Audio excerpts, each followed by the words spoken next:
It's truly a great honor to be chairing the Amartya Sen lecture, and it's wonderful that Amartya is here with us today. I will shamelessly exploit the cliché that does in fact apply in this case, that Amartya Sen and Daron Acemoğlu need no introductions. Time is of the essence, and I will focus on a message that comes to my mind here today. The Amartya Sen lecture series focuses on the multiple themes from Sen's wide-ranging contributions in the field of human development and capability. This includes such areas as democracy, development, gender, liberty, welfare, poverty, famine, and social choice. Amartya has not only richly deepened our understanding of each of these separate themes, he has also done so by revealing the strong and multifaceted interconnections between all of them. As we say, it's not enough to know the parts to be able to see the whole. To get a true sense of the whole, we need to be able to view the entire choreography or dynamic dance between democracy, liberty, development, welfare, and famine, to mention but a whopping few. In the summer of 1997, Amartya Sen was asked by a leading Japanese newspaper what he thought was the most important thing that happened in the 20th century. He found this, and I quote, to be an unusually thought-provoking question, since so many things of gravity have happened over the last 100 years.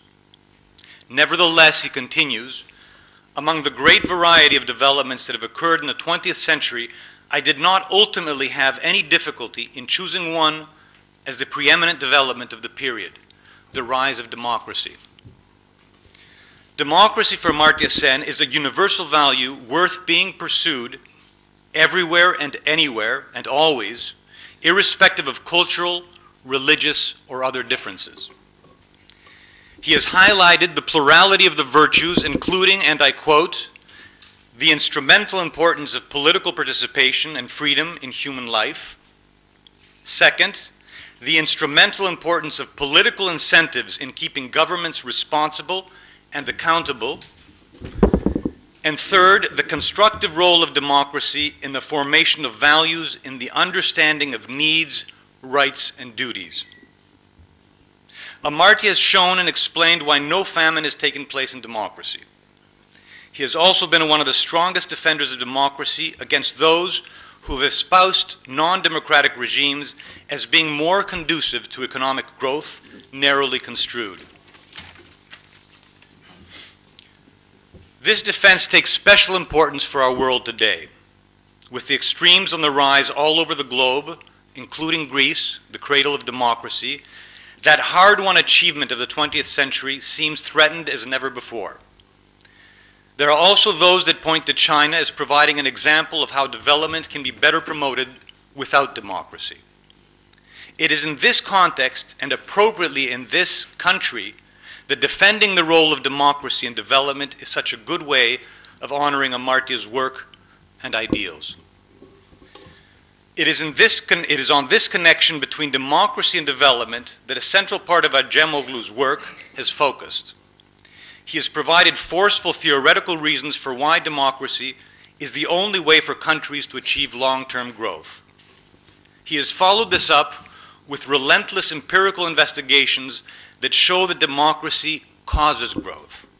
Interestingly, if I may, a critical underpinning of his theoretical argument is foreseen in one of the virtues of democracy Amartya has noted: the instrumental importance of political incentives in keeping governments responsible and accountable.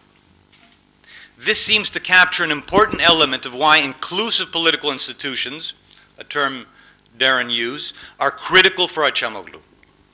It is the only way to keep elites from using their power to extract wealth from the people and thereby stunt their incentive for education, ingenuity, and innovativeness, the essence of sustained growth.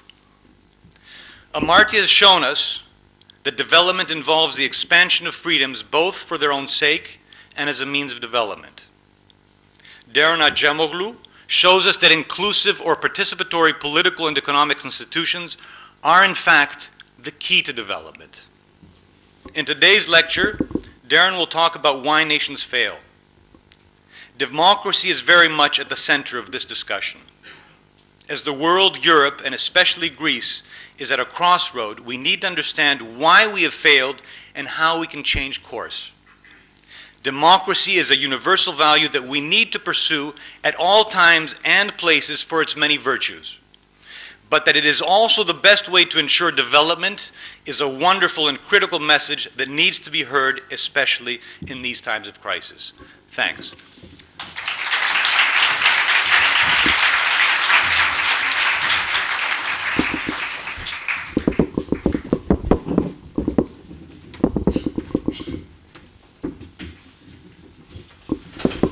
Thank you very much, Andreas, and thank you to all of you for being here. And it's a great pleasure to be speaking to all of you, and it's a great pleasure to be doing this as the Amartya Sen lecture. Amartya's work has deeply influenced my thinking, and I have always admired his research and his leadership in the profession, so it's a great honor to be giving a lecture named after him. So as Andreas mentioned, I'm going to talk about why nations fail. The reason for talking about this is threefold, really. First of all, because this theme, which is also the name of the book that I co-authored with James Robinson, really summarizes a lot of the research that I've been doing, a lot of it with Jim Robinson over the last 15, 16 years. Second, it very nicely integrates with some of the themes that Amartya has emphasized throughout his career. And third, the ideas that I'm going to talk about, though they start in history, I think have some relevance for the current economic and social issues that are confronting us. So I hope I'm going to be able to sort of give a very quick tour of the main ideas and how they are relevant for today. But let me start from the beginning. The issues that have motivated Jim and I in working on this topic are very much related to the prosperity of nations. If you look at the world today, and this is one such map, you can see the huge disparities in prosperity. It's very difficult for people to sort of think about such magnitudes, but the gap between a country like Germany or the United States and some of the poorest areas of the world is more than 40-fold. In a world that has become increasingly more connected, globalized, unified in every respect, such inequities persisting is a real puzzle and one of the central questions that are facing us as social scientists. So why do such big gaps exist?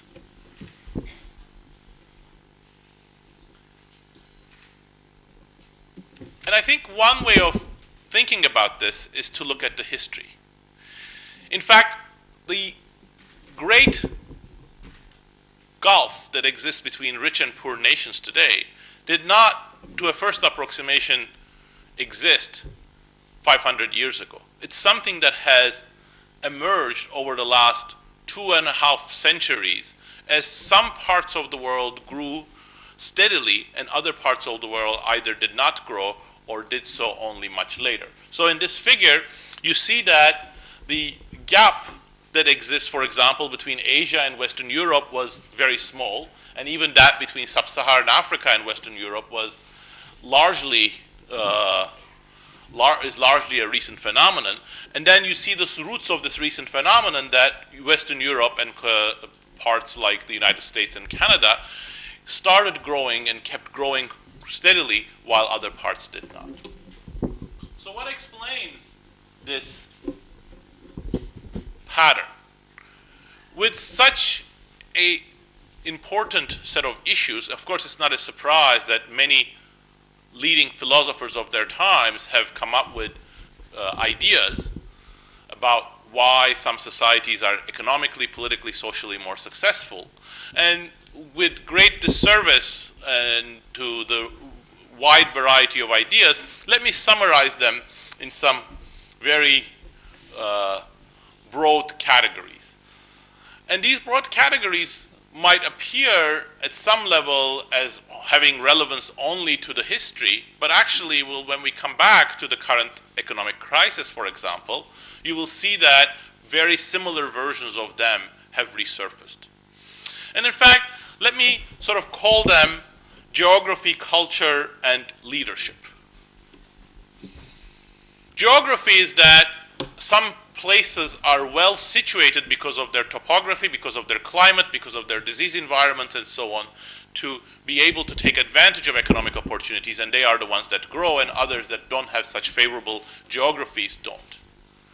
Perhaps more relevant to current debates is culture, that some social scientists, going back to Max Weber, of course, but even earlier, have emphasized national cultures, ethnic cultures, or religious cultures as key determinants of incentives, approaches, opportunities, and innovation as key factors in economic development. So according to this perspective, certain cultural clusters encourage economic growth, while others lead to crises, laziness, lack of work, lack of innovation, and so on.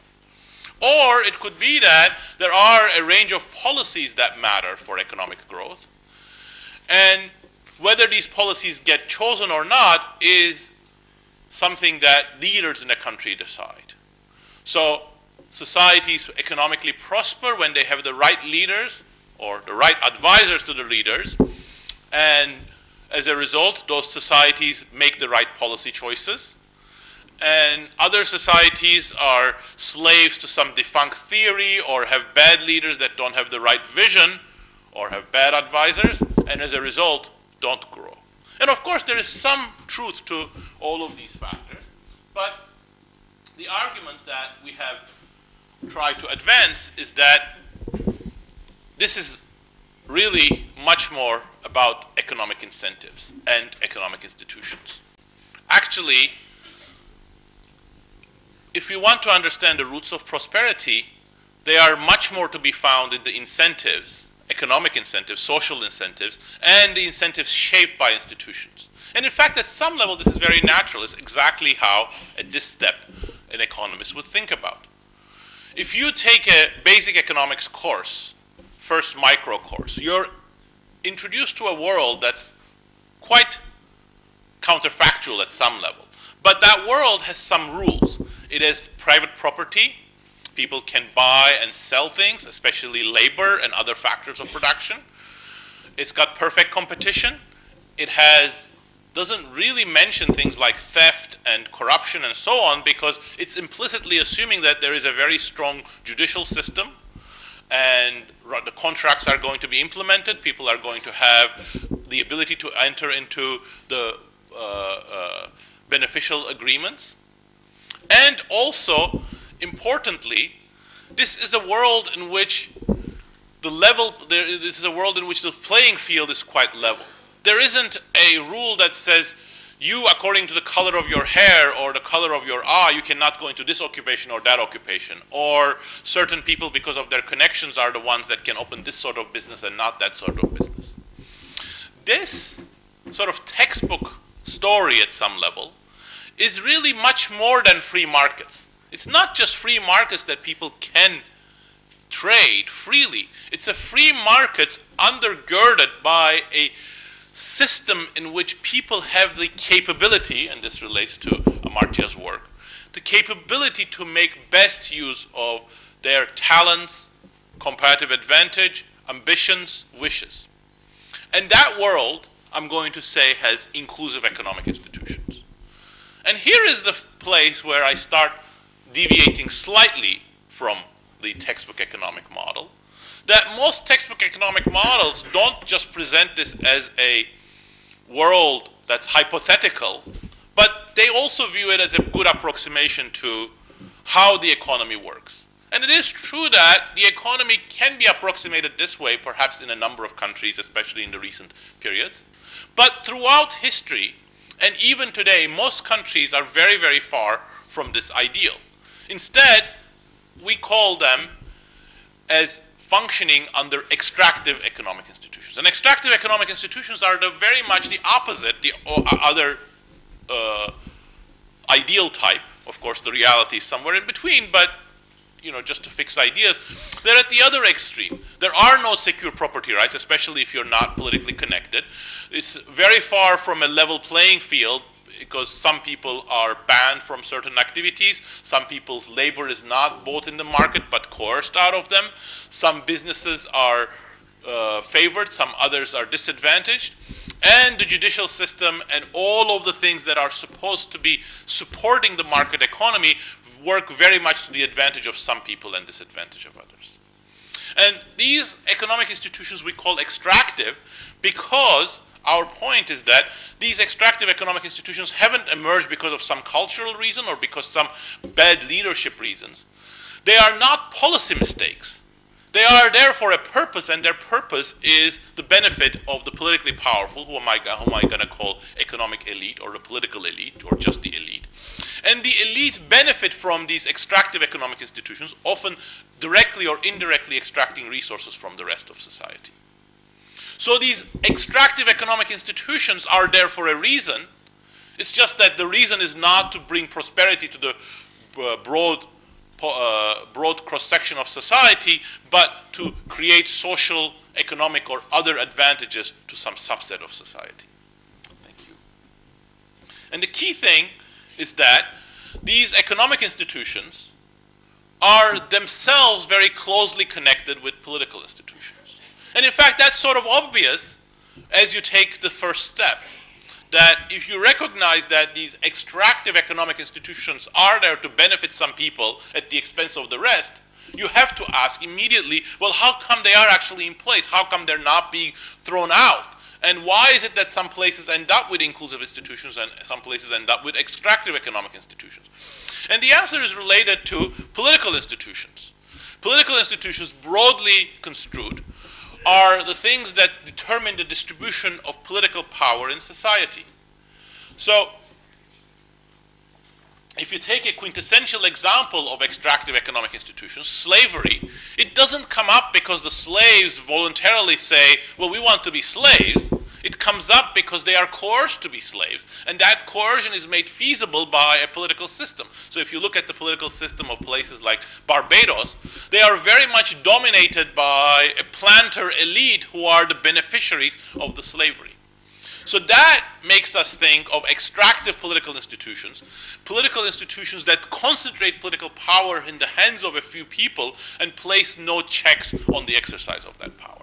And at the other end of the spectrum, what I'm going to call inclusive political institutions. And as the name suggests, they are much more about including people, broadly distributing political power. So you will see that immediately, as Andreas described, this is very closely connected to democracy. But there is a slight difference, that what I would say is that how we interpret and measure democracy, at least in a narrow way, would make it a subset of politically inclusive institutions.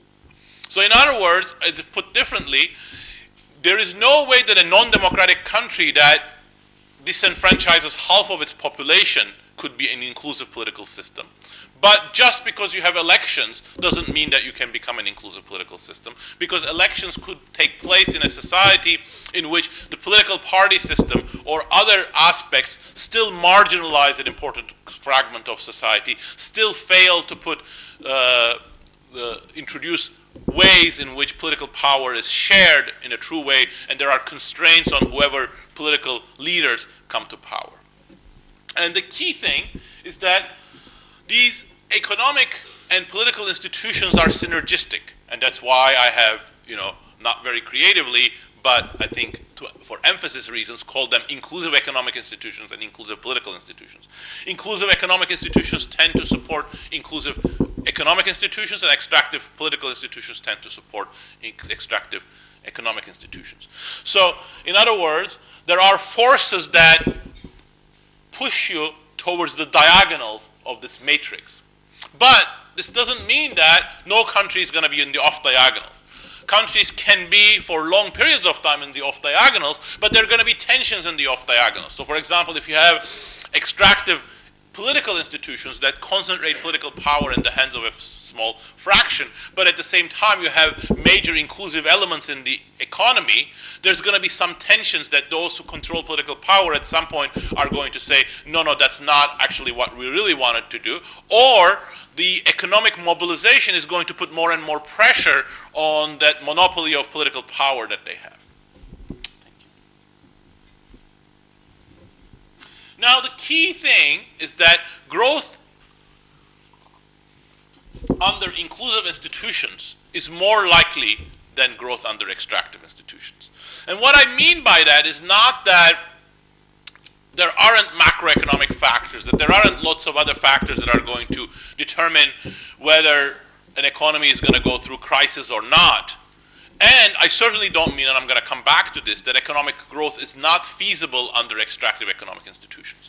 But sustained economic growth, and in particular by sustained economic growth, I mean economic growth that goes on for long periods of time, which almost by nature necessitates technological change, technological improvements, innovation. All of these things are just much, much more likely under inclusive economic institutions. But also, as Joseph Schumpeter long ago noted, this sort of innovation-based economic growth has certain very distinctive characteristics. And one of those that is central to my story I want to emphasize, that's the creative destruction.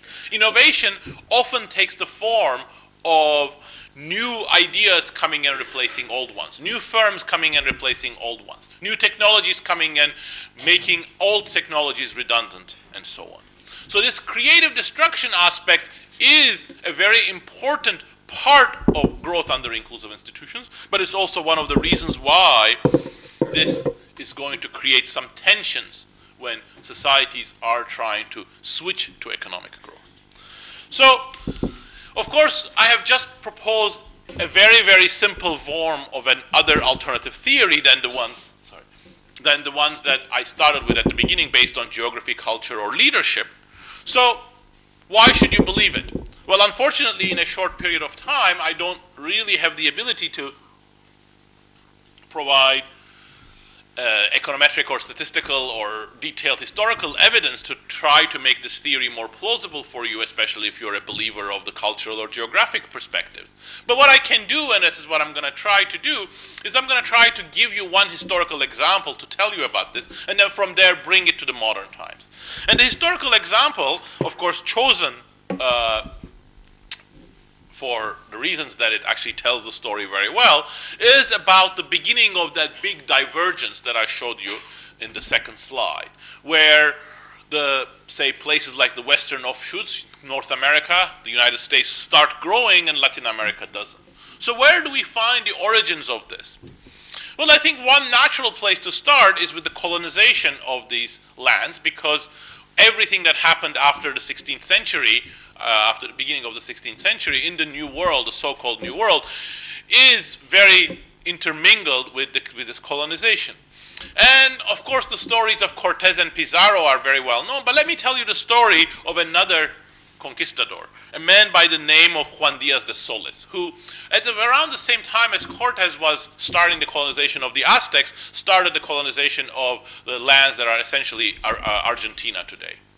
But de Solís is not a very famous person in the history books. He's largely forgotten for a good reason, because his expedition was not a big success. De Solís encountered bands of very mobile, very sparsely settled Indian, the Cheruas and the Kerandi. And he tried to apply exactly the same approach as Pizarro and Cortez, and try to capture them, put them to work, and it didn't work. In fact, a band of Cheruas clubbed him to death about 10 years after his landing, and that's why he's not very famous. But in fact, not many people from that expedition are very famous, because the whole thing was a huge failure. The Spaniards weren't there to produce, to invest in agriculture. They wanted to enslave people and put them to work. And that just didn't work when they were dealing with very sparsely settled, non-sedentary people. They were very difficult to capture. When they were captured, they were not prepared to work because they were unused to hierarchical work structures and they were unused to agricultural work. So even though this area was very, very fertile, which is the basis of the Argentine boom in the 19th and early 20th centuries, the Pampas and so on, but the Spaniards started starving because they couldn't grow food for them and the Indians wouldn't grow food for them. And they were just about to throw in the towel that another one of the conquistadors, a man by the name of Juan de Ayolas, sailed up the Parana River, which goes from that area to Paraguay, and found another band of Indians, the Guarani. Now, the Guarani are not the Aztecs or the Incas either, but they were also quite different from the Charruas and the Querandi. They were already sedentary, they had higher population density, they had a hierarchy with their princes and the princesses. And that this was the sort of proposition that the Spaniards could live with. They overpowered the Guarani, they declared themselves the elite, they killed some of the kings, they married some of the princesses, and they started setting up the institutions that later would become the basis of the Spanish Empire in Latin America. Things like the encomienda, land grants based on forced labor, other draft systems for forced labor, and so on. So the story, now switching to the north, actually has many parallels. The North America's colonization started in many ways with the Virginia Company. The Virginia Company was a profit maximizing corporation in London in which people invested money because they thought that just like the Spanish king did from the Aztecs and the Incas, they could make money, riches from the New World. The New World for them was the north because the better parts, perhaps the south, were already taken. So the Virginia Company sent a band of men, in fact 2 types of men, soldiers and goldsmiths, in 3 ships to a place called Jamestown to found one of their colonies in the year 1607. And the Jamestown colony was going to be part of this profit-making enterprise for the Virginia Company. But a little bit like the early experiences of de Solis and his men, the Virginia Company's men had a rude awakening.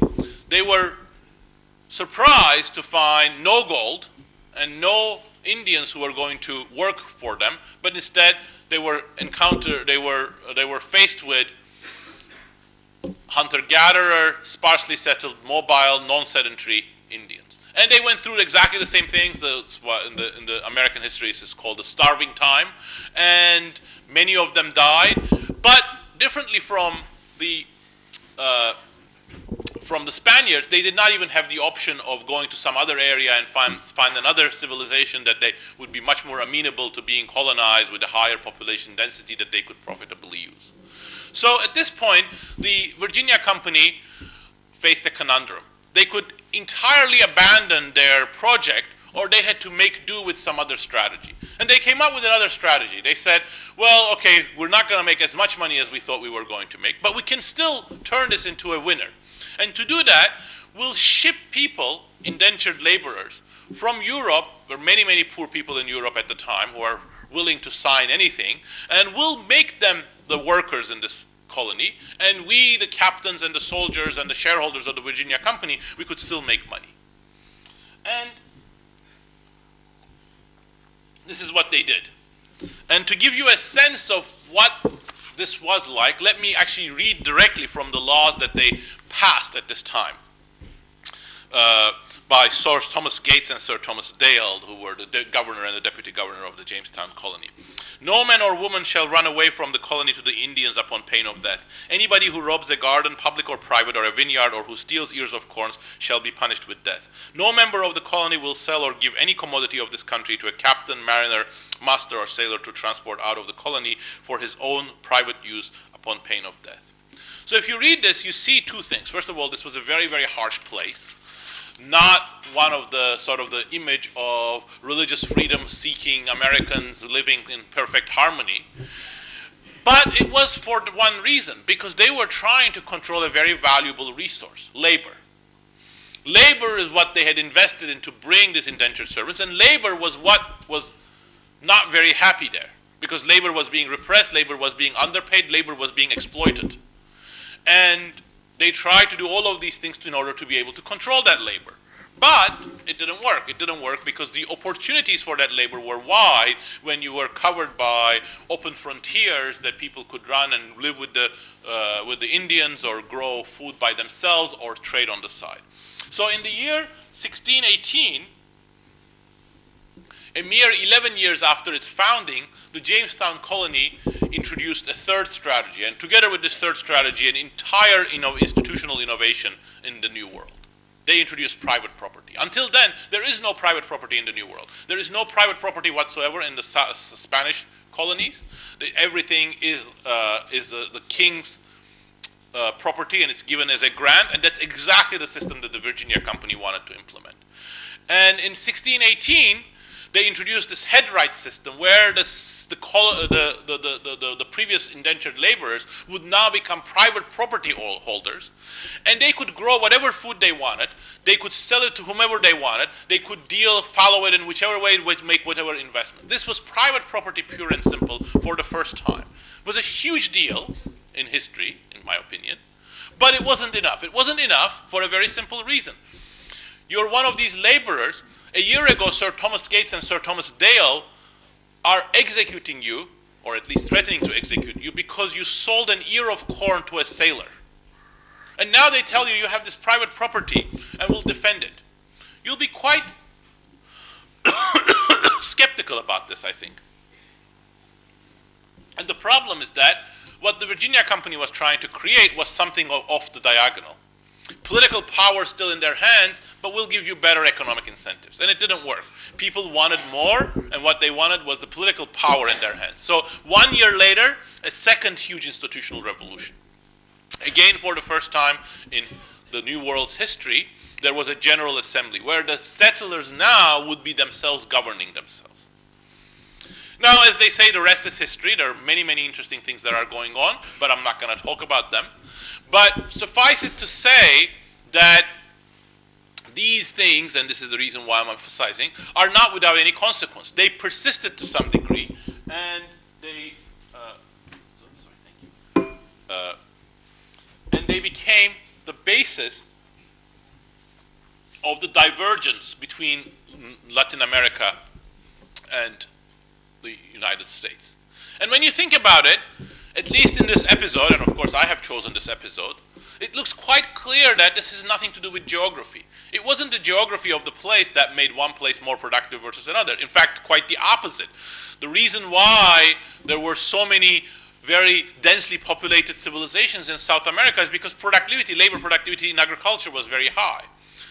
This was not about culture either. Sure, Spaniards had a different culture. They had a different religion. They had a different way of interacting with each other. They had a different language. They had different customs.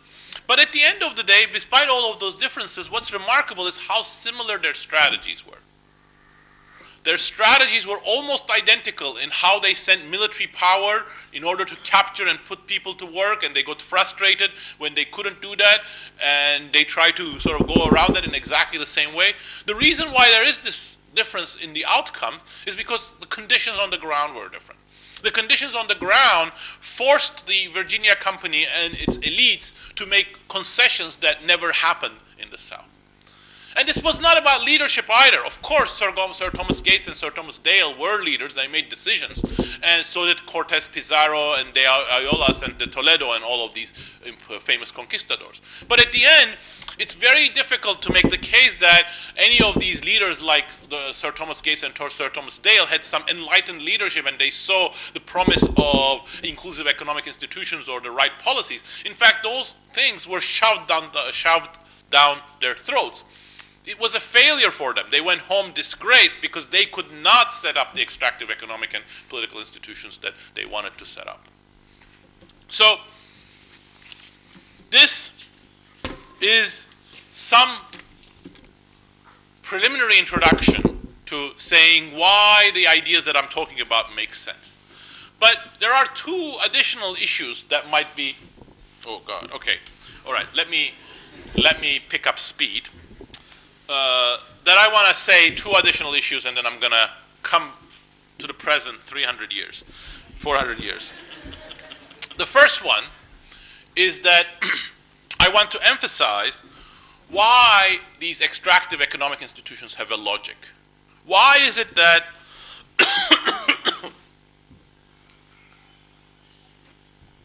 not all societies adopt the inclusive economic institutions? So why is it that people like the Cortes or the Ayolas did not want to say, well, we set up inclusive economic institutions and maximize the growth potential of our colony, and then out of those gains, we take a slice for ourselves? And the answer is that it doesn't work that way. It doesn't work that way because when you set up an inclusive set of economic institutions, you are creating economic gains for different people than yourself. So when you create a new industry in a place that is based on coerced labor or slavery or a land grants, you are enriching not the current elites but other people. So there is a distributional aspect to it. But even more important, there's a political aspect to it.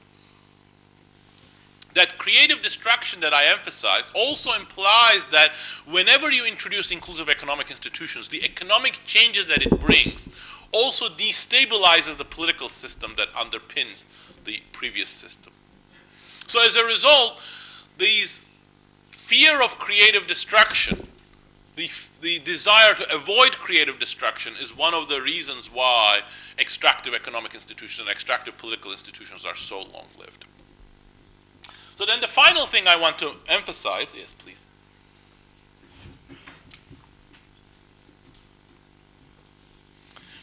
Is that despite all of these things, institutional change is very common in history.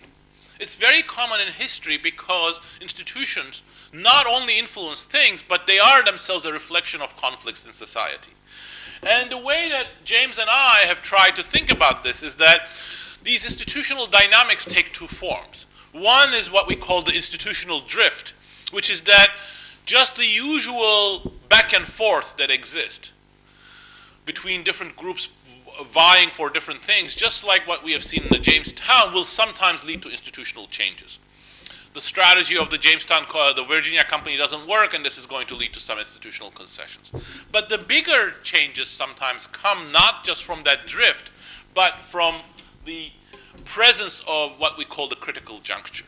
That an economic shock or a demographic shock or a social shock or sometimes an external political shock creates a window of opportunity where existing institutional and economic differences suddenly become magnified and lead to a sort of divergence. And this is what this figure here is meant to support. Now, why is this the relevant theory? Again, I need to go into some historical details, and that's what I had in the next few slides, but I'm not going to do that because I'm running out of time. So instead, going back all the way, so further, sorry. Yes. And, okay. All right, no, next to, yes, since I, okay, I'll just, so what I want to do, okay, let's go one more slide. And then more, sorry, yes, I was being totally unrealistic. Okay, that's good.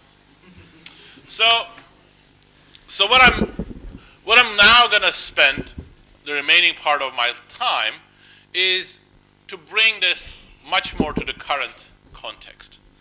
Now, when faced with a theory like this, if you don't totally dismiss it out of hand, you might still say, well, its implications are limited because this sort of naked extractive economic institutions, they're not present anymore. Well, what I'm going to try to argue is that, well, first of all, that's not the case, that even if the form of extraction has changed, the world around us still has many economic systems, many economic forms of economic institutions going from Egypt to Haiti, from Nepal to Sierra Leone, that are very much extractive, even if their form is different from the ones that I've described under slavery of the Spanish Empire's institutions in Latin America. But more interestingly, many of the societies that we have today have economic and political systems that are a mixture of extractive and institutional and inclusive. And they are a mixture of extractive and inclusive for a very definite set of reasons, because they have evolved that way over time because of certain political tensions. And I think this is one point of entry for me for thinking about, for example, the current crisis in the south of Europe, in Greece, in Spain, in Portugal, but much more broadly than that, in Turkey, in South Asia, and so on. And what I'm going to call this, because some other people have talked of a middle income trap, I'm going to call this a middle income institutional trap. And what I mean by a middle income institutional trap is that many countries that have reached the middle income status have done so through a mixture of reforming parts of their economies, but largely by relying on a form of growth under extractive institutions. By growth under extractive institutions, I mean economic growth that does not unleash the full capacity of that creative destruction that I mentioned, and instead relies much more on capital accumulation by existing large companies, monopolies in sectors in which a country already has a static comparative advantage, and quite crucially does so by also using the political protection of a coming through connections or other linkages to a regime, to a political set of institutions that are themselves extractive. So many countries that have started their growth in the 20th century under dictatorship have followed this path, from Turkey to Greece to Spain to Chile, Argentina, and so on. But the problem with this is several-fold. The first one is that extractive economic growth, as I have sort of mentioned already and was already there, but I skipped to some extent in the slides, is much more limited. These economic growth built on borrowing technologies from abroad, just investing in capital in the context of existing companies, holdings, conglomerates, is not going to make full use of the introduction of new technologies, and is going to accumulate inefficiencies in the allocation of capital, in the allocation of labor, in the allocation of talent in the economy. But even more importantly, and this is, I think, a defining feature of middle-income institutional trap, is that as this happens, society builds up lots of other tensions. And some of those tensions is that in a society where inequality is quite major, and an extractive growth path that favors some companies and some connected people creates a broad feeling of unfairness, inequality, injustice. And many of these regimes try to deal with this, not in the most naked form of repression, but trying to create various different forms of patron-client relationships, cultivate groups that they can support via a set of redistributions and rent reallocation in society.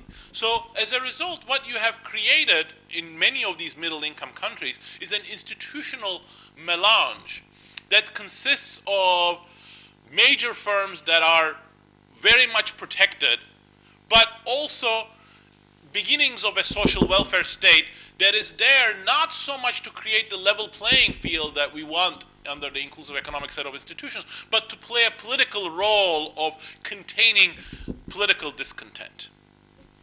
And I think what this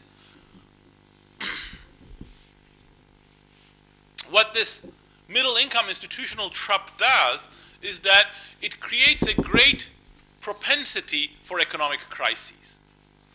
Because the inefficiencies build up, and any sort of reform or change becomes very difficult because you've created a web of dependent populations that are all afraid of very different types of reforms. So you've created a state sector that is very much a political tool, but now everyone associated with that state sector is very afraid of reform, because even if reform is ultimately going to bring a more dynamic economy, a more inclusive economy, in the medium term, it's going to create many losers. Now,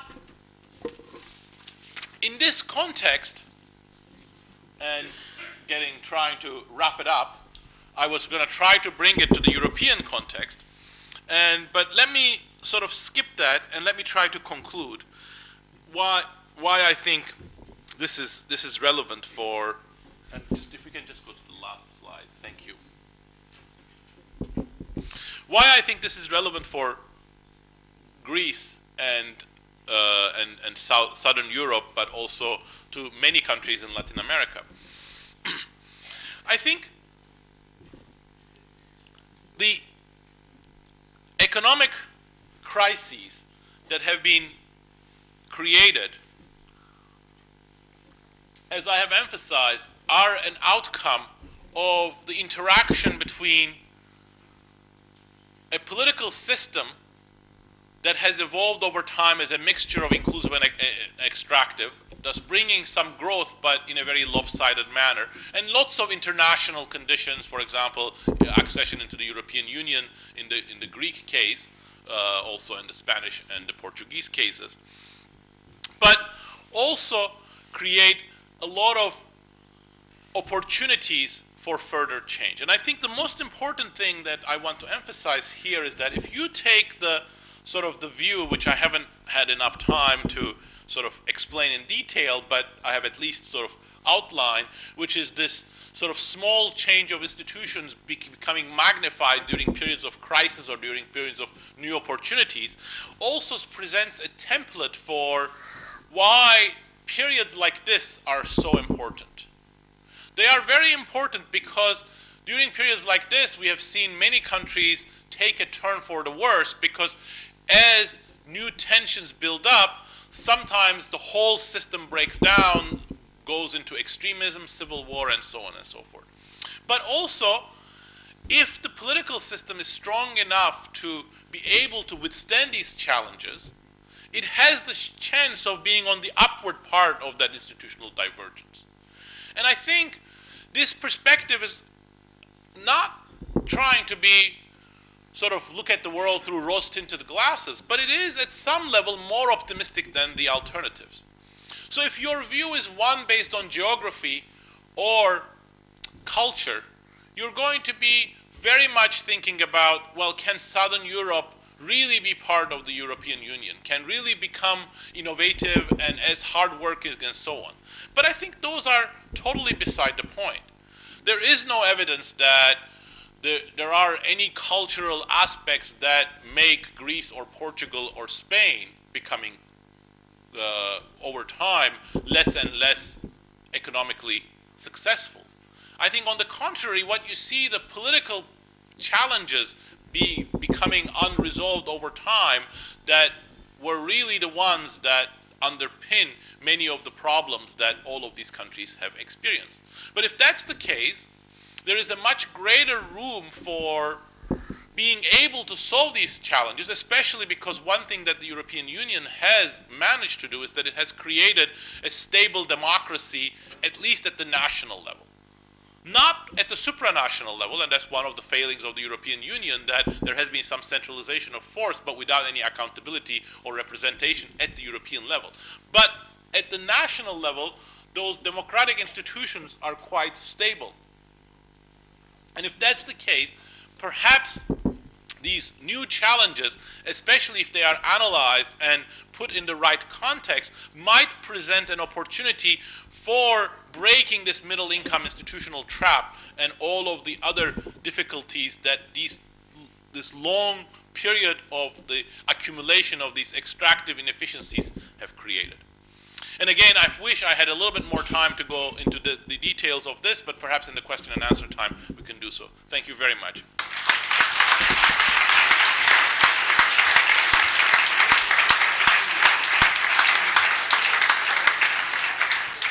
I would like to give the opportunity to Professor Amartya Sen to either raise questions or make a few comments on this. I think everyone's eager to hear him.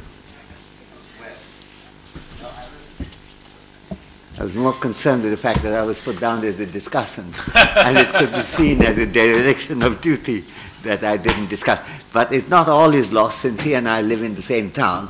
I have a few points to make to him, which I will make, and I get a lot of chance. Harvard to MIT is only about 3.5 miles, so we can do that. However, and I was very much enjoyed the talk, enjoying the Q&A, so I don't want to interrupt that. But perhaps just so that I'm not accused of entirely derelicted my duty, I'd ask one question with possibly two parts. Some of the concerns I have are actually relates to particular things about Europe and your reading, but I think that's too complicated to go into. I just want the concern that I have is, other than just generally admiring your work and that of a book with Jim Robinson, it seems to me that inclusiveness is many different dimensions. So there is a question about inclusiveness of what we have to come. And there's also an issue about success and failure, in the sense that it's very easy in some ways to be distracted by really strong cases, like failure could be complete, like North Korea and so on. And of course there are degrees of failure of a kind. If you take India, it's not a failed state, but there are major failures, and why does it arise? Greece is not a failed state, and yet there are problems. Where does it arise? There is a tendency, like in well, I think it's probably easily illustrated with Thomas Piketty's wonderful book, very interesting, very good, but it's inequality only in one dimension, income, but more importantly, it's only about the very rich and the rest. And this is almost, a similar question could be not so much very rich, but in this case a complete failure, as opposed to why is it there are differential failures in different areas. And I think in that context, and that's the second point connected with it, the relation between inclusiveness and democracy requires, it seems to me, more discussion. I mean, this is not, it's not at all a critique, because you advance debate by raising some questions and hoping to incite others to raise other questions connected with it, and many of them are concerned with admiringly reading your book. You see, I think there's a question about how democracy leads to inclusiveness in some ways, but does not lead to democracy in other ways. It depends on how it's practiced. It depends much on the media, depends on a variety of other issues. And if you take, you referred to already one in Europe, the European get-together of the European Union was a major advance in democracy in some ways, but at the same time, the fact that the decision-making gave unequal power to the financial bosses and to the central bank of countries, and in particular, one country, namely Germany in this case, having a major voice compared with others, was a departure from democracy. If you take America, and it's, as you pointed out, that people's ability to write off the Constitution hasn't worked, and on the other hand, the complete inability to understand what National Health Service does, which is part of the result of the way the media has proceeded, and even with your country compared with Turkey, which had a universal health care and free health care, the United States does not. And if people don't recognize that there is a failure, not only compared with Europe, but also compared with many other countries like Thailand and much of East Asia and so on. If you look at India, I mean, politically, it's of course much more democratic than China is, and the political power is much more evenly divided. Sometimes you suffer from it, as I did electorally. I mean, the party, the person I did not vote for is the Prime Minister now. But as a democratic Indian, I'm ready to accept that. On the other hand, if you look at the inequality on the economic side, if you go by Gini coefficient and so on, the Chinese and the Indian inequalities are about the same. On the other hand, if you're looking at inequality, and that is quite relevant for the capability perspective, if you look at the possibility of going to a decent school, to having a health care, to have everyone immunized, is present as a right to the Chinese in a way that is not present in India. And why is it that the Indians were very, very keen on many fundamental rights? And you have to recognize the first time the electoral muscle was displayed in India was at the time of the emergency, which was concerned with habeas corpus. And a voting public that was aware of the importance of habeas corpus, somehow, how could they miss the fact that there are these basic inequalities going in? And in fact, in the last election, barring a few cases, these things were not aired at all. Now, so I think the practice of democracy is a very, very important question. Why? I mean, the Japanese thing with which you started, I was asked what had happened in the 20th century. But that's not what I want to happen in the 21st century, namely to deepen the democracy, to broaden the dialogue, so that healthcare is included in the US dialogue, so that the ability of the power of the financial bosses compared with the general public is re-examined in Europe, and that inequality at different levels in India, and similarly other countries, Indonesia to some extent, not entirely, is re-examined. And I think it seems to me that we will get a picture of inclusiveness which has many more dimensions than I think Daron's, it's not a critique because he advanced the debate.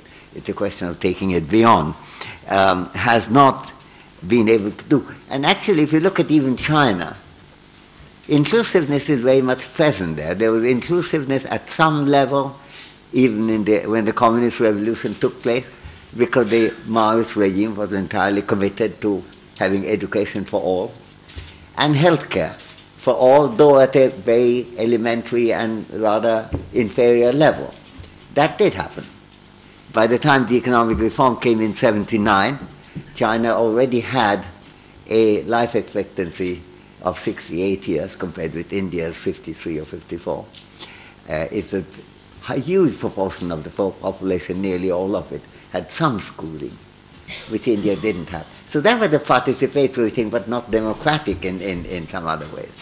But but then again, 1979, when the reforms came, there was more of a participation, and allowing particularly the issue of property, which you're very much concerned with, property rights.